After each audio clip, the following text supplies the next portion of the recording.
नमस्कार दोस्तों, स्वागत है स्कॉलर स्पेस में। आज बात करेंगे उस गौरवशाली मैथिल ब्राह्मण समुदाय की जहां विद्यापति जैसे महान कवि और भक्त मैथिली परंपरा के प्रतीक बने, वहीं आधुनिक भारत में कीर्ति आजाद जो क्रिकेट की दुनिया से निकलकर राजनीति में आए। राजनीति में मनोज कुमार झा जैसे प्रखर वक्ता और सांसद। संगीत के क्षेत्र में उदित नारायण को कौन नहीं जानता।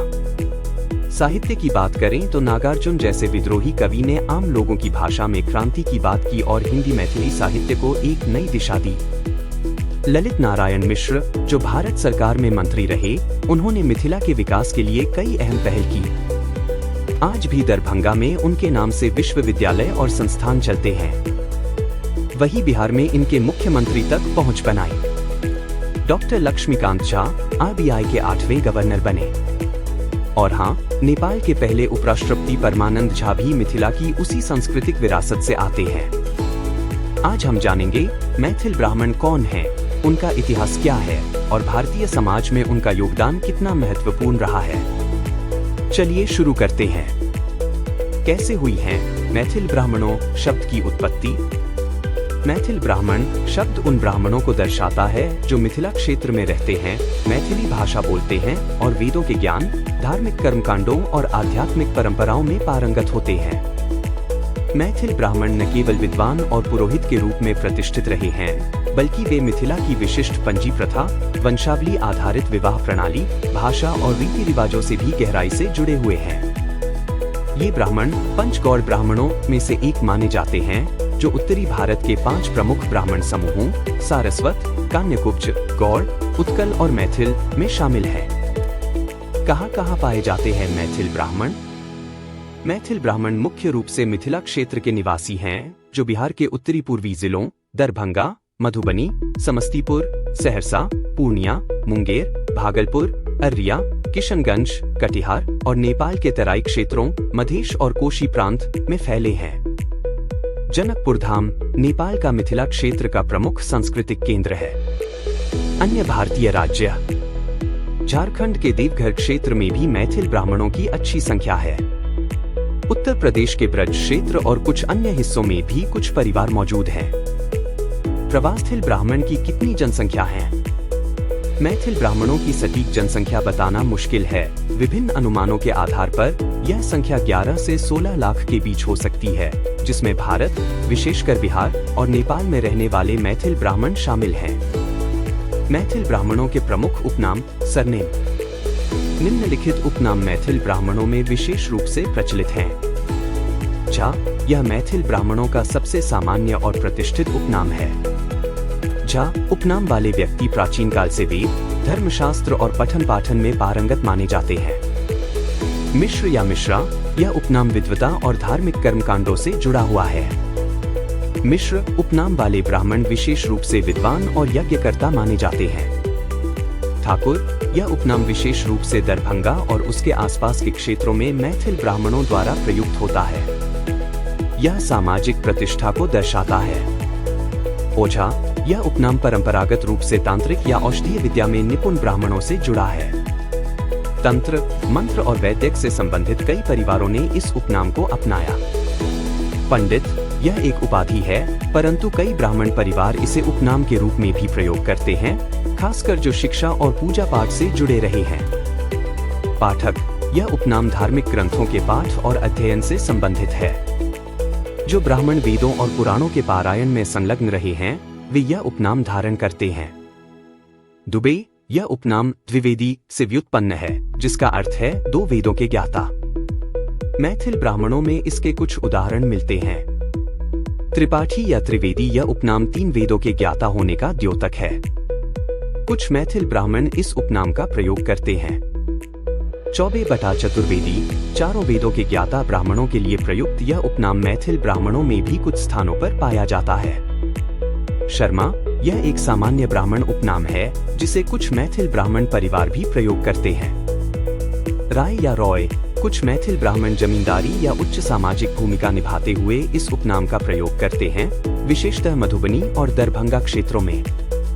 चौधरी प्रशासनिक या भूमि संबंधी भूमिका निभाने वाले कुछ ब्राह्मण परिवारों में यह उपनाम देखा गया है।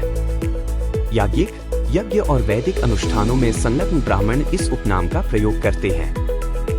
मैथिल कुछ परिवार अपनी क्षेत्रीय पहचान को दर्शाने के लिए सीधे मैथिल उपनाम को अपनाते हैं। गोत्र आधारित उपनाम कुछ परिवार अपने गोत्र के नाम पर उपनाम भी अपनाते हैं, जैसे शांडिल्य, कश्यप, गार्ग्य आदि। क्या खान सरनेम भी यूज करते हैं मैथिल ब्राह्मण? कुछ मैथिल ब्राह्मण परिवार खासकर बिहार के सहरसा जिले के बनगांव और परारी गांवों में खान उपनाम का उपयोग करते हैं, जो एक दुर्लभ परंपरा है। कहा जाता है कि मुगल काल में उनकी वीरता और कौशल के कारण शासकों ने उन्हें खान, खान बहादुर जैसी शाही उपाधियां दी थी। एक कहानी के अनुसार मुगल सम्राट अकबर ने शिवा झा को शिव खान और गजधर झा को गजधर ठाकुर कहा। ये खान उपनाम वाले मैथिल ब्राह्मण कात्यायन गोत्र और कुंजलवार ब्राह्मण समूह से संबंधित है। मैथिली भाषा और मैथिल ब्राह्मणों की पहचान। मैथिली एक प्राचीन और समृद्ध इंडो आर्यन भाषा है, जिसका अपना एक गौरवशाली साहित्यिक इतिहास रहा है। यह संस्कृत के काफी करीब मानी जाती है और इसमें संस्कृत शब्दों का बहुतायत से प्रयोग होता है, जिससे यह संस्कृतनिष्ठ कहलाती है। व्याकरण की दृष्टि से भी इसे काफी शुद्ध और व्यवस्थित भाषा माना जाता है। मैथिली को भारत के संविधान की 8वीं अनुसूची में भी शामिल किया गया है। यह भाषा केवल संचार का माध्यम नहीं, बल्कि मैथिल ब्राह्मणों और पूरे मिथिला क्षेत्र की सांस्कृतिक पहचान का एक अभिन्न अंग भी है। क्या कहता है मैथिल ब्राह्मणों का इतिहास? मैथिल ब्राह्मणों का इतिहास 3 प्रमुख कालखंडों में विभाजित किया जा सकता है: प्राचीन काल, मध्यकाल और ब्रिटिश काल। प्राचीन काल वैदिक युग से गुप्त काल तक। मैथिल ब्राह्मणों की उत्पत्ति विदेह राज्य से मानी जाती है, जिसका उल्लेख ऋग्वेद, शतपथ ब्राह्मण और बृहदारण्यक उपनिषद में मिलता है। विदेह के राजा जनक को एक आदर्श दार्शनिक राजा माना गया। वे ब्राह्मण विद्वानों के संरक्षक थे। याज्ञवल्क्य ऋषि, जो शुक्ल यजुर्वेद के प्रवर्तक माने जाते हैं, मिथिला के ही निवासी थे और जनक के दरबार के प्रमुख विद्वान थे। मैथिल ब्राह्मणों ने संख्य, योग, मीमांसा और न्याय दर्शन के विकास में महत्वपूर्ण भूमिका निभाई। बृहदारण्यक उपनिषद, जो वैदिक दर्शन की एक प्रमुख कृति है, मिथिला में ही रचित हुई थी। मध्यकाल गुप्त काल से मुगल काल तक। इस काल में मिथिला एक ज्ञान का केंद्र बनकर उभरा। दरभंगा, समस्तीपुर, मधुबनी और सारण जैसे स्थानों में विद्वानों की परंपरा बनी रही। मैथिल ब्राह्मणों के बीच पंचांग, तंत्र, वेद, संस्कृत साहित्य और न्याय दर्शन में गहरी रुचि थी। मध्यकाल में मैथिल ब्राह्मणों में कर्मी, कर्मकांडी और कांठी, रामानंदी वैष्णव 2 प्रमुख शाखाएं उभरती हैं। कर्मी ब्राह्मण वैदिक परंपराओं के पालन करता थे, जबकि कांठी ब्राह्मण भक्ति आंदोलन से प्रभावित थे और तुलसीदास की रामानंदी परंपरा के अनुयायी बने। मिथिला में कर्नाट वंश 12वीं-14वीं सदी और फिर ओइन्हवार वंश 14वीं-16वीं सदी का शासन रहा, जिनमें मैथिल ब्राह्मणों को दरबार में उच्च पद मिलते रहे। विद्वानों को महामहोपाध्याय की उपाधियां दी जाती थी। ब्रिटिश काल 1757 से 1947 ब्रिटिश काल में मैथिल ब्राह्मणों ने आधुनिक शिक्षा प्रणाली को अपनाया और बड़ी संख्या में शिक्षक, वकील, लेखक और अफसर बने। इस काल में कई मैथिल ब्राह्मण संस्कृत कॉलेजों, मदरसा अलीगढ़ और कलकत्ता विश्वविद्यालय से पढ़कर निकले। कई मैथिल ब्राह्मण स्वतंत्रता आंदोलन से भी जुड़े। इनमें से कुछ प्रमुख नाम: लक्ष्मीकांत झा, स्वतंत्रता सेनानी और बाद में रिजर्व बैंक गवर्नर; बाबू शिवनंदन झा, स्वतंत्रता सेनानी। सामाजिक सुधार आंदोलनों में भी मैथिल ब्राह्मणों ने भाग लिया, जैसे स्त्री शिक्षा, बाल विवाह उन्मूलन आदि। मैथिली भाषा का विकास भी इसी काल में हुआ। विद्यापति, मैथिली पत्रकारिता, नाटक और कविता में मैथिल ब्राह्मण लेखकों का विशेष योगदान रहा। मैथिल ब्राह्मण कौन कौन से वेद को मानते हैं? मैथिल ब्राह्मण मुख्य रूप से 2 वेद के अनुयायी होते हैं, जो उनकी वैदिक संहिता के अनुसार विभाजित हैं।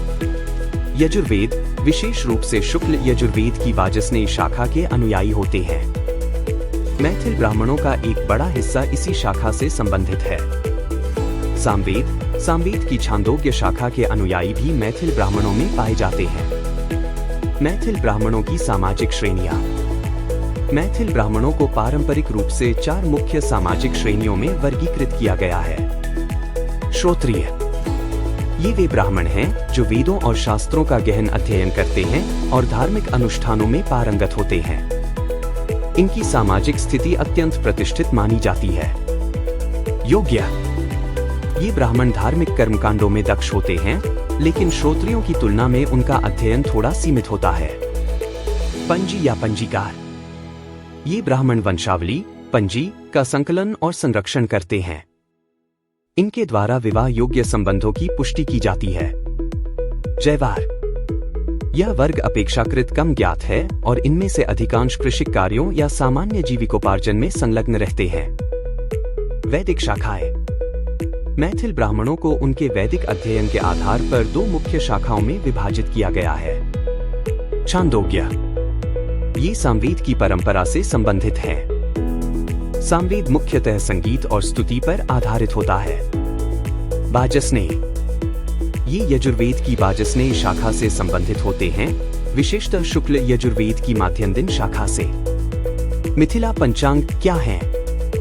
मिथिला पंचांग एक विशिष्ट वैदिक पंचांग है जिसे मैथिल ब्राह्मणों ने विकसित किया और संरक्षित रखा है। इसे मैथिली पंचांग या तिरहुता पंचांग भी कहा जाता है। यह काशी, बंगाल और महाराष्ट्र के पंचांगों की तरह एक क्षेत्रीय ज्योतिषीय प्रणाली है। मिथिला क्षेत्र के सभी प्रमुख त्योहार जैसे मधुश्रावणी, जितिया, छठ आदि की तिथियां इसी पंचांग से तय होती हैं। विवाह, उपनयन आदि के मुहूर्त भी इसी पर आधारित होते हैं, जिसमें दृग्गणित प्रणाली का प्रयोग होता है। यद्यपि पंजी और पंचांग का सीधा संबंध नहीं है, परंतु विवाह जैसे कार्यों में पंजीकारों को पंचांग की जानकारी आवश्यक होती है। मिथिला पंचांग प्राचीन दृग्गणित विधि का पालन करता है, जो इसे वैज्ञानिक दृष्टि से अधिक सटीक बनाता है। विद्यापति जैसे विद्वानों के समय से यह परंपरा चली आ रही है। मैथिल समाज में पंचकोसी परंपरा, पंडित व्यवस्था, मंडपचारी संस्कार और पंजी मिलान सभी में मिथिला पंचांग की भूमिका अहम होती है। मैथिल ब्राह्मणों में प्रमुख गोत्र और उनका महत्व। वत्स, यह मैथिल ब्राह्मणों में सबसे सामान्य और व्यापक गोत्रों में से एक है। इसकी उत्पत्ति भृगु वंश से मानी जाती है। शांडिल्य, यह गोत्र अत्यंत प्राचीन और प्रतिष्ठित माना जाता है। यह शांडिल्य ऋषि के वंशजों से जुड़ा है और मैथिल ब्राह्मणों में बहुतायत में पाया जाता है। काश्यप, यह काश्यप ऋषि से जुड़ा गोत्र है, जो भारतीय ऋषि परंपरा के सबसे पुराने ऋषियों में एक माने जाते हैं। पराशर, यह गोत्र वशिष्ठ ऋषि के पुत्र पराशर से जुड़ा है।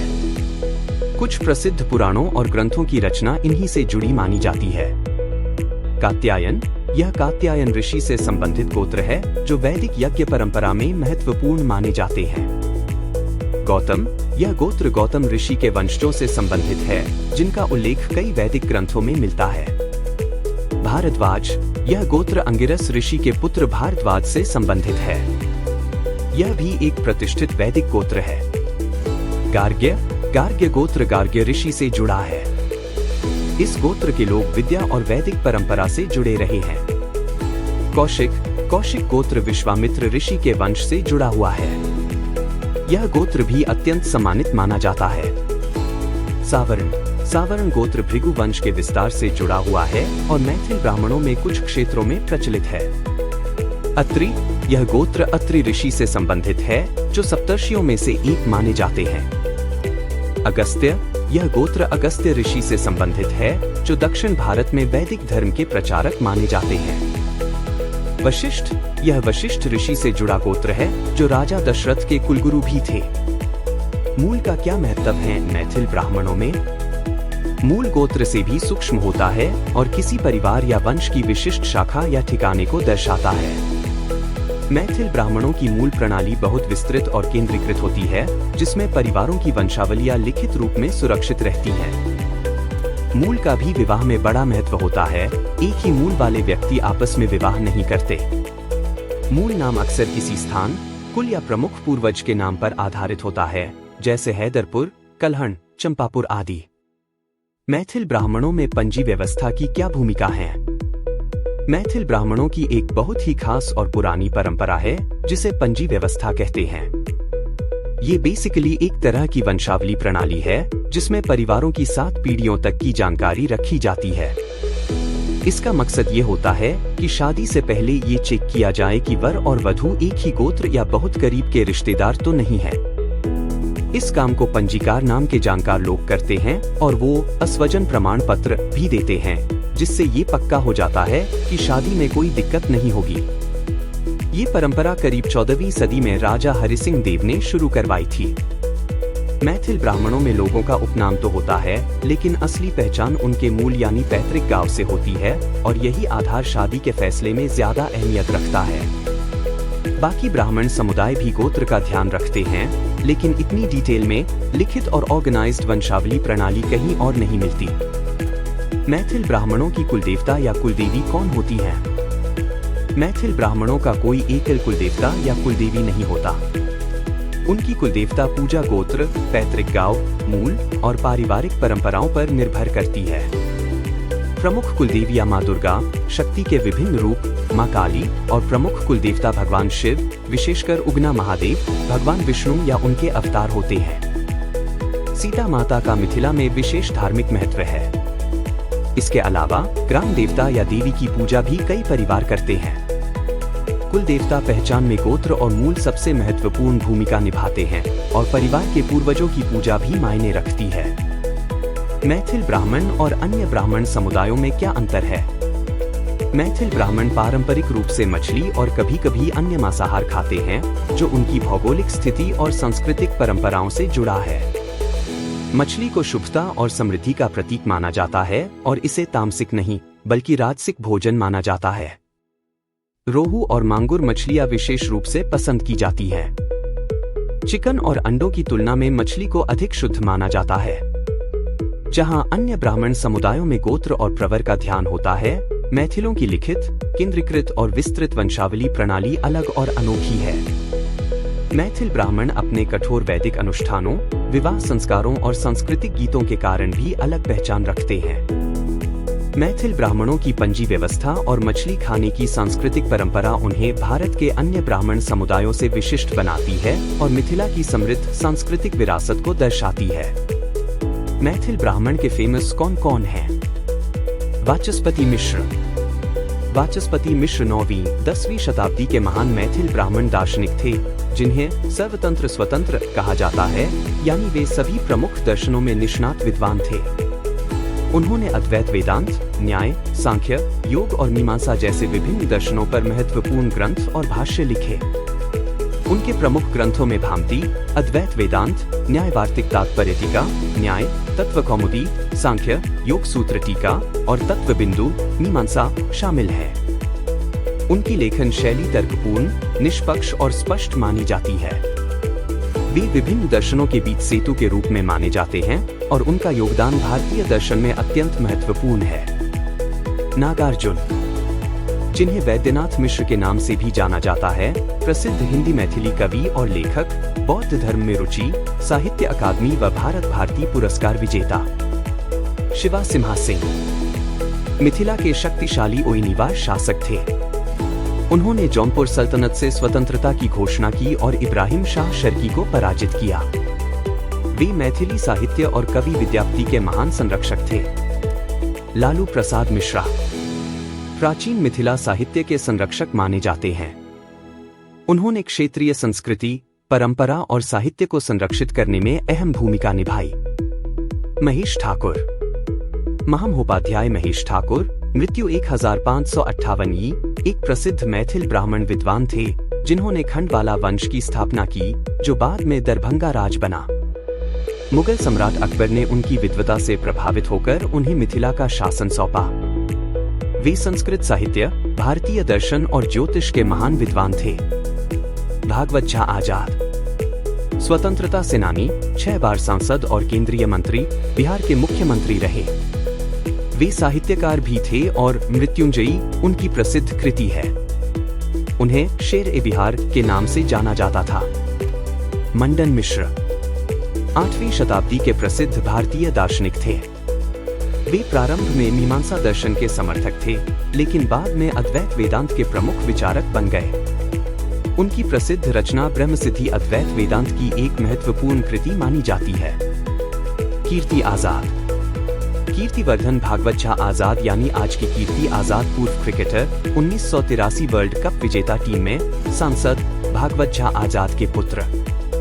विद्यापति ठाकुर प्रसिद्ध मैथिली कवि और संत। उन्हें मैथिल कवि कोकिल के नाम से भी जाना जाता है। विद्यापति को मैथिली भाषा के विकास में महत्वपूर्ण योगदान के लिए जाना जाता है।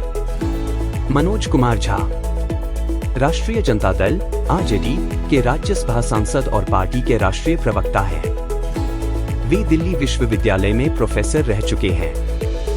संसद में वे सामाजिक न्याय और असमानता जैसे मुद्दों पर अपने प्रभावशाली वक्तव्यों के लिए जाने जाते हैं।